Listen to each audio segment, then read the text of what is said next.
Bakaza inshuti banywanyi bacu turasubiye kuba mwiriwe canke mwaramutse bivanye naho muherereye kuri mwe mwese mwumviriza ibiganiro vyacu muherereye irya nino ku migabane y'amakungu ya kure, abatwumviriza muherereye irya nino mu karere k'ibiyaga binini, eka namwe muriko mwumviriza ibiganiro vyacu muherereye irya nino ngaha mu gihugu cacu c'Uburundi, turi kw'igenekerezo ry'icumi na Ramukiza umwaka w'ibihumbi bibiri na mirongo ibiri na kane, turagarutse kugira tubashitseko amakuru akomeye cane avugwa irya nino ngaha mu gihugu cacu c'Uburundi.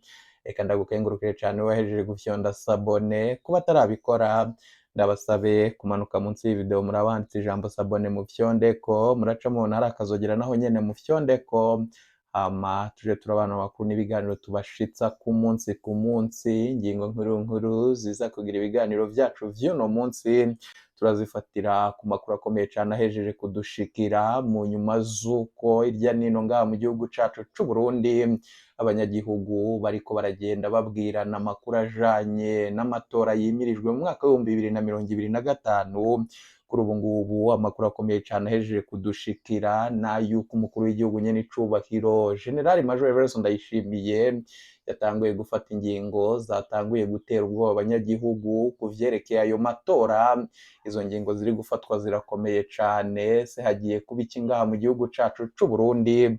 Abamenyesha amakuru bacu bagiye mu mihingo yose ngaha mu gihugu cacu c'Uburundi baca baratohoza amakuru, turaza kuyagushitsako, bikaba uko mu nyuma z'uko hafashwe ingingo isa no gukumira bamwe bamwe mu bipfuza guhiganwa n'umukuru w'igihugu muri ayo matora. Iyo ngingo umukuru w'inama nshingamateka Gérard Daniel Ndabirabe yagize ivyo ayivuzeko, navyo bitavuzweko rumwe n'abanyagihugu, navyo uraza kuvyumviriza mw'idonido ry'amakuru yacu. Hari umunyepolitiki akomeye cane yahora arwanya ubutegetsi bwa CNDD-FDD, kuri ubu noneho ngo arashaka kugaruka ngaha mu gihugu cacu c'Uburundi kugira azobashe kwitabira ayo matora. Ese leta ya Gitega izomwakira gute? Biruko mu nyuma z'uko hari amakuru akomeye cane ariko akwiragira irya nino ko niyoshika ku kibuga c'indege azoca ahagarikwa. Hakaba amakuru akomeye cane twahejeje kuronka nayo tuza kubashitsako mw'idonido ry'amakuru yacu. Twariyemeje kandi ku munsi turaja tubashitsako amakuru ajanye n'amagara y'uwahora ari umushikiranganji wa mbere ngaha mu gihugu cacu c'Uburundi, nuko vyifashe mu mugambwe uri ku butegetsi wa CNDD-FDD, eka no kuri za njyane ziri mu mugambwe wa mbere mwitavuga rumwe n'ubutegetsi wa CNL, mu vy'ukuri biboneka ko wahejeje gusambuka, navyo turaza kubinyuramwo. Tuva ku makuru avugwa ngaha mu gihugu cacu c'Uburundi, turaza gushikira ku makuru akomeye cane avugwa muri Repubulika Iharanira Intwaro Rusangi ya Kongo, aho tuza kuraba uko vyifashe ku mirongo y'urugamba mu nyuma z'uko umurwi w'inyeshamba yo mu 2023 vyahejeje kwemezwa ko kuri ubu ngubu wagose igisagara ca Goma, ni umugwa mukuru wa Nord Kivu. Ibintu biriko biba muri kiriya gihugu birakomeye cane, bikaba uko mu nyuma z'uko umukuru w'igihugu Felix Antoine Tshisekedi gushika ubu bitaramenyekana neza aho yoba aherereye. Hari amakuru akomeye cane kandi ateye ubwoba yahejeje kudushikira, nayo turaza kuyagushitsako. Abamenyesha amakuru bacu bari mu gisagara ca Goma baturungikiye amakuru y'uko vyifashe muri ico gisagara, nayo turaza kuyagushitsako idonido. We bica usabwa manuka munsi y'ivideo uraba handitse ijambo sabone ufyondeko, uracubona hari akazogera naho nyene ufyondeko, hama tuje turabana mu makuru n'ibiganiro tubashitsa ku munsi. Eka tudatevye idonido ry'amakuru yacu turitangurire ku makuru akomeye cane yahejeje kudushikira nk'uko twabibabwiye mu mpfunyafunyo z'amakuru yacu. Twababwiye ibijanye n'ivyo umukuru w'inama nshingamateka Gérard Daniel Ndabirabe yatangaje ku kijanye n'uko leta ya Gitega yoba yatanguye kuraba ingingo zibuza bamwe bari bafise icizere c'uko bazokwitaba amatora yo mu mwaka w'ibihumbi bibiri na mirongo ibiri na gatanu. Kuri ubu noneho hafatiwe ku vyatangajwe na Gérard Daniel Ndabirabe arongoye inama nshingamateka, aho yavuze yuko ingwate yadugijwe kwitoza mu matora idateye ikibazo. Bikaba uko mu nyuma z'uko bamwe na cane cane abipfuza kuzohiganwa bagiye batangaza ko iyo ngingo yemejwe n'inama nshingamateka. ibabuza kuzitaba ayo matora. Gerase Ndabirabe we yabonye ko idateye ikibazo ngo kuko abanyagihugu barafise amafaranga menshi mu mazu yabo, kubwiwe ngo ayo mafaranga ni makeyi cane ugereranyije n'amafaranga abanyagihugu bafise. Ibi kandi ngo yabivuze yibanda huko wifuza gutorerwa kurongora ngo abafise abamushigikiye batari bakeyi, bityo nubwo wewe yoba atayafise abanyagihugu bamushigikira mu kwitoza, bityo ko abanyagihugu bamushigikira banamufasha kubona ayo mafaranga. Ivyo vyose yabitangaje mu gihe abashinga amateka bariko biga itegeko rishasha rigenga amatora twimirije yo mu mwaka w'ibihumbi bibiri na mirongo ibiri na gatanu, hari kw'igenekerezo ry'icenda Ndamukiza umwaka w'ibihumbi bibiri na mirongo ibiri na kane. Inama nshingamateka yakoranye yarize yongera iremeza integuro y'ibwirizwa ryunganira ibwirizwa shingiro risubiramwo ibwirizwa rigenga amatora mu Burundi. Muri iyo nteguro baradugije ingwati yahora isabwa kubitoza mu matora uku gukurikira: abakeneye kwitoza mu bibanza vy'amakomine bazotanga ingwate y'ibihumbi 200, nayo abakeneye kwitoza mu bibanza vy'abashinga amateka n'abakenguza amateka bazotanga ingwate y'imiliyoni 2. Abakeneye kwitoza mu kibanza c'umukuru w'igihugu bazotanga imiliyoni 100. Aha niho abatari bakeyi badomye agatoke baca bavuga ko vyoba ari biriko bigirwa n'umugambwe uri ku butegetsi kugira uwo wese yipfuza kuzitaba ayo matora azogorwe no kubona iyo ngwati. Eka kandi naho abashinga amateka bemeje iryo tegeko, abashinga amateka bamwe babona ko ryoba rije gukumira bamwe kugira ntibizitoze mu gihe ayo mafaranga asabwa ari menshi, kuko ni bake bashobora kuyaronka. Ku bafise amakenga, umushikiranganji Martin Niteretse ajejwe ubushikiranganji bw'intwaro yo hagati mu gihugu yarabahumurije ababwira yuko ayo mafaranga ari makeyi cane, kaca avuga ko ahubwo iyo bapfuma bakagira imiliyoni 500 niho vyari kumvikana, kuko burya igihugu nico gikenye nayo abenegihugu baratunze. Uwurongoye inama nshingamateka Gerase Daniel Ndabirabe we wagira ati abenegihugu amahera barayafise, n'ikimenyamenya nuko bariko bubaka amazu menshi, Tanganyika iriko iraduga, ariko abandi bariko barubaka hirya no hino no hagati mu gihugu. Yibaza akabazo kagira kati bayakura hehe? Suko bayafise amafaranga ngo abenegihugu barayafise na leta vyarayinaniye kuyabakurayo, ngo ivyo yabonye ejo bundi igihe bahindura amafaranga ngo vyaramweretse ko abanyagihugu bafise amafaranga atari makeyi. Nayo mu yandi makuru akomeye cane ahejeje kudushikira kuri ayo matora twimirije mu mwaka w'ibihumbi bibiri na mirongo ibiri na gatanu, umunyepolitiki Jeremy Minani yahora ari mu bagwanya ubutegetsi bwa CNDD-FDD kuva mu mwaka w'ibihumbi bibiri n'icumi na gatanu, asubiye gutungura abanyagihugu batari bakeyi, atangaza ko agiye gutahuka n'umugambwe wiwe yise urunani rwa demokarasi n'ubumwe bw'abarundi, bazokwitaba amatora yo mu mwaka w'ibihumbi bibiri na mirongo ibiri na gatanu. Ivyo bitangaje mu nyuma z'uko hari amakuru ariko akwiragira irya nino ku mbuga hwaniro ko umukuru w'igihugu nyene icubahiro General Major Evariste Ndayishimiye yoba afise umugambi wo gupfunga uwo wese ashaka kuzohiganwa nawe mu matora, na cane cane ko hari abatari bakeyi bari hanze y'igihugu batangaza ko bazotahuka kugira bitaba ayo matora.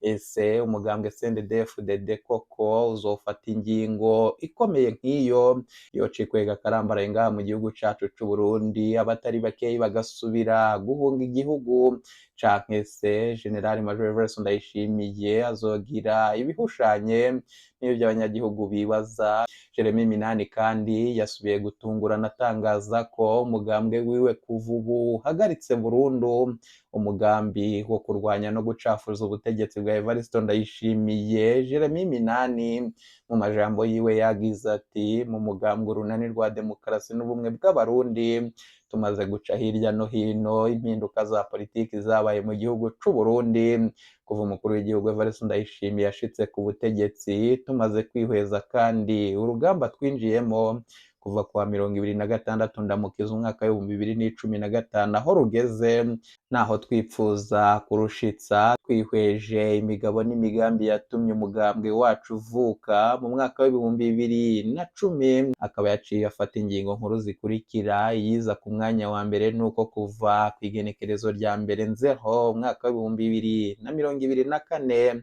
umugambwe urunani rwa demokarasi n'ubumwe bw'abarundi wahisemwo kwemera umushingantahe Evariste Ndayishimiye nk'umukuru w'igihugu c'u Burundi. Iyo ngingo akavuga ko ngo bayifashe kubera babona ko hari utwigoro twinshi twiza tw'umukuru w'igihugu dukwiriye gushigikirwa kugira imvugo nziza yiwe ijane n'ingiro. Nayo ingingo igira kabiri ni uko umugambwe urunani rwa demokarasi n'ubumwe bw'abarundi uhagaritse burundu kurwanya ubutegetsi burongowe na General Major Evariste Ndayishimiye. Ivyo bigasigura ko umugambwe uzoguma utavuga rumwe na leta, ariko ibikorwa n'utwigoro vyose umugambwe wabo wari gukora kugira leta ihari uno munsi isenyuke mu buryo bwose bushoboka biciye bihagarikwa.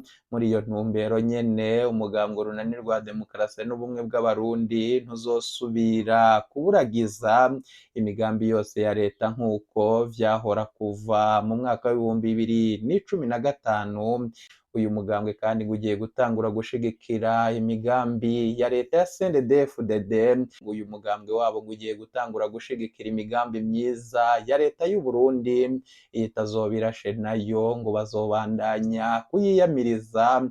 Aho ico wokwibaza niba ingingo bari bafashe harimwo imigambi biyamiriza ya leta ya CNDD-FDD, ariko bakayiyamiriza nabo babizi ko ari imigambi myiza yogirira abanyagihugu akamaro, canke se mu buryo bwa politiki niba hari ikindi bisigura.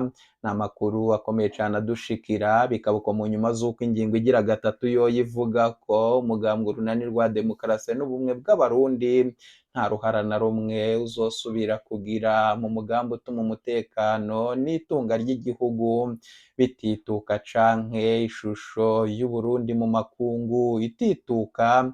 Ingingo igira kane yoyo naho uyu mugambwe urunani rwa demokarasi n'ubumwe bw'abarundi witandukanije n'imigambi yose y'abahungabanya umutekano w'u Burundi, kandi bateye ivyatsi ibitero bimaze iminsi biba bigahitana inzirakarengane nyinshi z'abarundi. Nayo ingingo igira gatanu naho abanywanyi b'umugambwe w'urunani rwa demokarasi n'ubumwe bw'abarundi bose basabwa guhagarika bacumva iryo tangazo ibikorwa n'inyifato bariko barakora canke bategura vyo kurwanya leta hisunzwe ingingo nimero 0/2015 ryo kuwa 27 Ndamukiza umwaka w'2015. Ibikorwa vyo gutyoza leta, gutega imitego leta kugira isenyuke.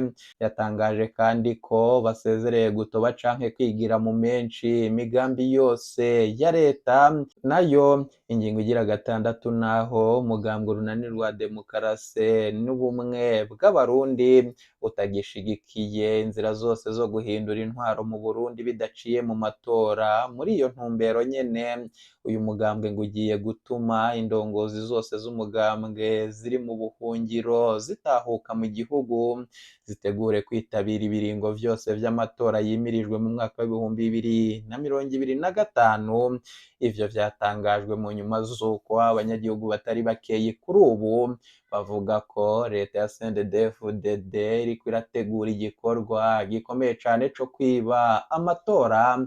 Ese Jeremy Minani yoba yaragiranye ibiganiro bikomeye n'umukuru w'igihugu nyene icubahiro General Major Evariste Ndayishimiye, canke aya ni amatangazo yo kugira rabe uko leta igiye kumwitwarako, hamaca araba niba koko hari utwigoro twabaye kugira nyene icubahiro General Major Evariste Ndayishimiye ahindura ibintu ngaha mu gihugu cacu c'u Burundi, bityo biboneke ko ivyoba bigiye kuba vyaba bitandukanye n'ingingo zatuma aba bahunze igihugu bafata ingingo yo guhunga nk'uko vyaba mu mwaka w'2015. Hari bamwe batizeye neza ko Jeremy Minani niyoshika n'abari mu mugambwe wiwe batazoca batabwa mu mvuto. Hari n'abatariye iminwa mu kuvuga yuko General Major Everson Ndayishimiye azoca atanga itegeko ryo kumupfunga niyoshika akagirizwa ivyaha afatiwe ku vyo yivugiye muri iri tangazo. Bikaba uko mu nyuma z'uko umukuru w'igihugu cacu c'u Burundi nyene icubahiro General Major Everson Ndayishimiye yavuze ko abarundi bari bakwiriye kurira baravye aho Uburundi bugeze uyu munsi, kandi imbere y'umuzo w'abakoroni bwari Uburundi bwiza. Kubwiwe yavyiyumviriye biramusiga akarira, yibaza icatumye babura ubwo Burundi bwa kera. Ibi akaba yarabivugiye mu ishengero rya Mutima Mweranda riri Kiriri hari kuri uyu w'Imana.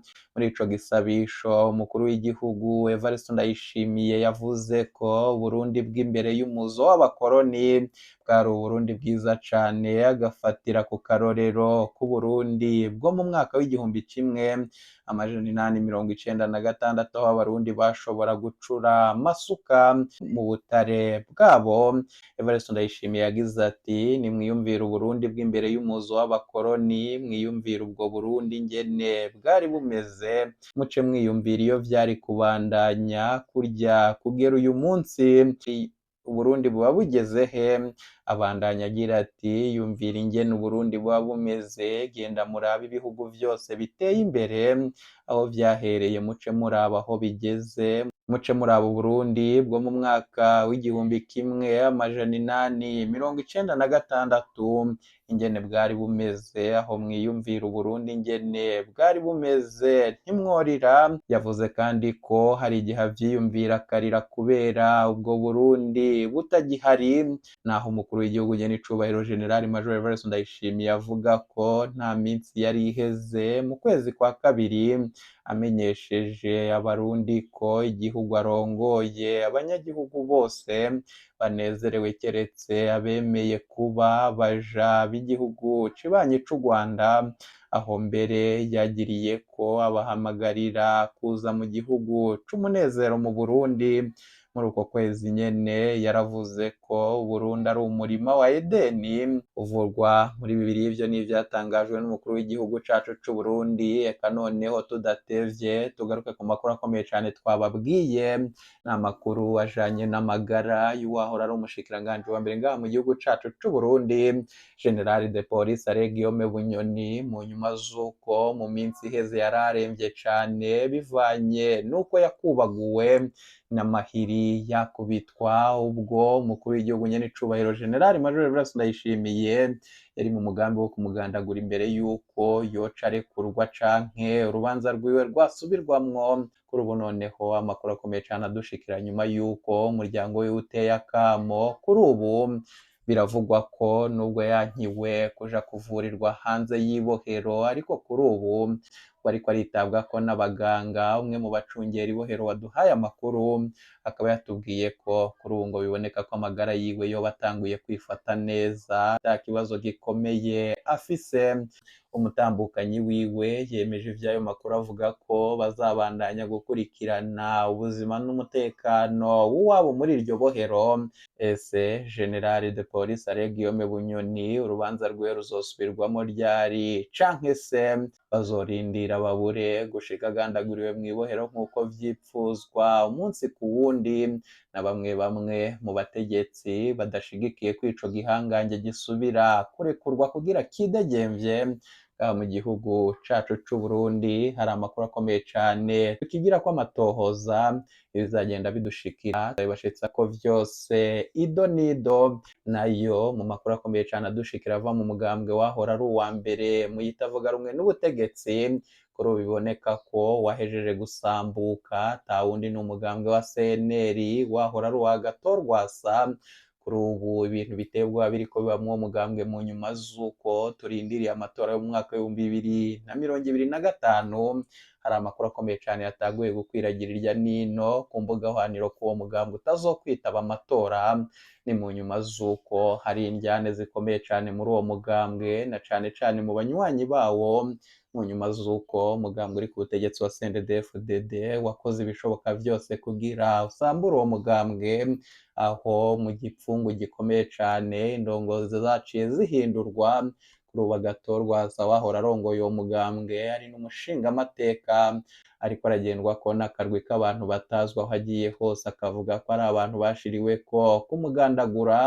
Hari amakuru akomeye cane yahejeje kuja ahabona yuko uko vyapanzwe vyose kugira uwo mutama agandagurwe ntibigire abanyagihugu benshi babivugako. Kuri ubu ako karwi kashiriweko kumugendako hateguwe uburyo yazakoreshwa isanganya hama agaca agandagurwa gihutihuti bigaca vyitirirwa iyo sanganya.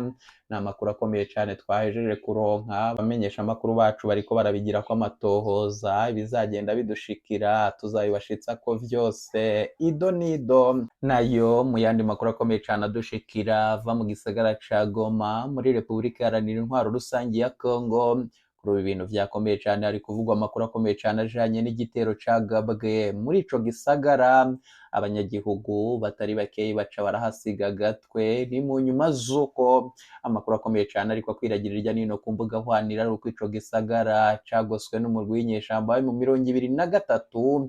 Ibintu birakomeye cane mu nyuma z'uko bivugwa ko kuri ubu SADC yo atacigira itangaje atanico iriko irakora muri Repubulika Iharanira Intwaro Rusangi ya Kongo, kiboneka ko kandi intambara itagiye koroha naho ibirindiro vy'abasirikare ba MONUSCO biriko biravanwa hirya nino mu bice bitandukanye, biboneka ko ari uguha umwanya inyeshamba za M23 kugira zitambuke. Ivyo bavyagirijwe n'abanyagihugu ba Repubulika Iharanira Intwaro Rusangi ya Kongo katari gakeyi ko MONUSCO yoba ikorana n'abansi ba Repubulika Iharanira Intwaro Rusangi ya Kongo, ari navyo vyavanako n'imigumuko yagiye iba mu bihe bitandukanye. Ni amakuru akomeye cane adushikira. Ese ko biriko bivugwa ko igisagara ca Goma cagoswe, hakaba andi makuru akomeye cane avuga ko igisagara ca Sake coba kiri mu minwe y'umurwi w'inyeshamba mu 2023. Vyaba ari uko vyifashe, umumenyesha amakuru wacu yagendeye igisagara ca Sake aca turungikira amakuru ko gushika ubu bakirwanira mu micungararo y'ico gisagara batarinjira mu gisagara. Narirya hari umugambi ukomeye cane wo kwegereza igisagara ca Goma. Ibintu birakomeye cane muri ico gisagara, abanyagihugu barafise ubwoba n'igishika, ibitero bimwe bimwe bivanye n'urwamo rw'inkoho mwanya ku mwanya ruriko rurumvikana mu gisagara ca Goma. Biraboneka ko abasirikare b'umurwi w'inyeshamba mu 2023 baba baratanguye kwinjira umwe ku wundi muri ico gisagara, ivyo bibandanya gutera ubwoba abanyagihugu. Amakuru akomeye cane adushikira n'ayuko indege z'intambara zirimwo kajugujugu zindi zashitse ku kibuga c'indege ca Goma. Ibintu birakomeye cane, bamwe bamwe baravuga ko leta ya Kinshasa yoba yarafashe ingingo ikomeye cane na SADC yoba iri mu gacerere, ariko bariko bategura urugamba rukomeye ko guhushura izi nyeshamba. Bikaba uko mu nyuma z'uko hari n'abavuga ko mu nyuma z'uko Cyril Ramaphosa na Thabo Mbeki baherutse kuja mu gihugu c'u Rwanda bagiranye ibiganiro n'umukuru w'ico gihugu nyene icubahiro Paul Kagame vyo gufata ingingo zo gukoresha ibiganiro mu kurangiza intambara yo muri Repubulika Iharanira Intwaro Rusangi ya Kongo aho gukoresha umunwa w'inkoho. Ese ivyo ngivyo koko niko vyoba bimeze? Bamwe bavuga ko vyoba ari vya bindi vya politiki, ariko atari uyu munsi kugira intambara yo mu buseruko bwa Repubulika Iharanira Intwaro Rusangi ya Kongo irangire. Bagaca bavuga ko kandi South Africa nayo itaca ifata ingingo yo gukura abasirikare bayo bari muri SADC muri Repubulika Iharanira Intwaro Rusangi ya Kongo. Gushika ubu harindiriwe ico ivyo bihugu bikomeye birimwo South Africa bitangaza ku bijanye n'umugambi wa SADC muri Repubulika Iharanira Intwaro Rusangi ya Kongo. Ibintu birakomeye cane, bikaba uko mu nyuma z'uko abanyagihugu batari bakeyi bariko bibaza aho umukuru w'igihugu Felix Antoine Tshisekedi yoba aherereye. Hari n'ibimenyesha amakuru vyo mu gihugu c'u Rwanda vyatanguye gutangaza ko uwo mukuru w'igihugu watitije isi mu minsi iheze kuri ubu ngubu yoba agwaye bikomeye cane, bakavuga ko kuri ubu ngubu yoba agwaye bikomeye cane. Twarababwiye amakuru akomeye cane ko yaherutse kuza ngaha mu gihugu cacu c'Uburundi, akaba yaraje mu kinyegero. Hari n'abatangaje ko nawe ubwe yitavye inama ikomeye i Kigali, ariko ivyo gushika ubu nta muco wari washirwa ahabona kw'ayo makuru. Felix Antoine Tshisekedi, amakuru dukura kuba hafi mu biro vy'umukuru w'igihugu nyen'icubahiro General Major Evariste Ndayishimiye, akatubwira ko Felix Antoine Tshisekedi ari mu gihugu ca Repubulika Iharanira Intwaro Rusangi ya Kongo, arindiriye ingingo zizafatwa kugira nawe agire ico atangaje, na cane cane ko biboneka ko kuri ubu hariko haba intambara ya politike. Ese bizohera gute? Ivyo birindiriwe kuruta undi wese n'abanyagihugu bari mu gisagara ca Goma, ho barindiriye ijambo ry'umukuru w'igihugu nyen'icubahiro Felix Antoine Tshisekedi. Bikavuga kandi mu nyuma z'uko amakuru akomeye cane adushikira ku mubano w'ico gihugu n'igihugu cacu c'Uburundi, nuko abandi basirikare batari bakeyi vyahejeje kwemezwa ko bagiye kurungikwa. Gushika ubu hakibazwa ico abasirikari bose barungikwa muri Repubulika Iharanira Intwaro Rusangi ya Kongo bariko bakora, mu nyuma z'uko biboneka ko atagikorwa kugira abarwanyi b'inyeshamba za M23 bahushurwe kuri ubwo butaka. Abihweza ivya politiki y'akarere k'ibiyaga binini bakavuga ko hoba harabanje kubaho kugira imyimenyerezo ku gisirikare ca Repubulika Iharanira Intwaro Rusangi ya Kongo kugira urugamba rutsindirwe rimwe. Se vyoba bigiye kugenda uko bamwe mu bihweza ivya politiki batangaza, canke se umurwi w'inyeshamba wa M23 uzafata Goma n'ibindi bice gushika i Kinshasa? Abamenyeshamakuru bacu barabandanya kudukurikiranira ibizagenda bidushikira, tuzabibashitsako vyose ido n'ido. Reka mbakengurukire inshuti banywanyi twabanye mw'ibiganiro vyo kw'igenekerezo ry'icumi na kabiri Ndamukiza umwaka w'2024. Bakengurukire cane mwe mwese mwahejeje gufyonda sabone. Kuba atarabikora, ndabasabe kumanuka munsi y'ivideo murabanditse ijambo sabone mufyondeko, muraca mubona akazogera naho nyene mufyondeko, hama tuje turabana amakuru n'ibiganiro tubashitsa ku munsi ku munsi. Ntimuje kure, ibiganiro vyacu nakagaruka. Iyi ni Burundi News TV.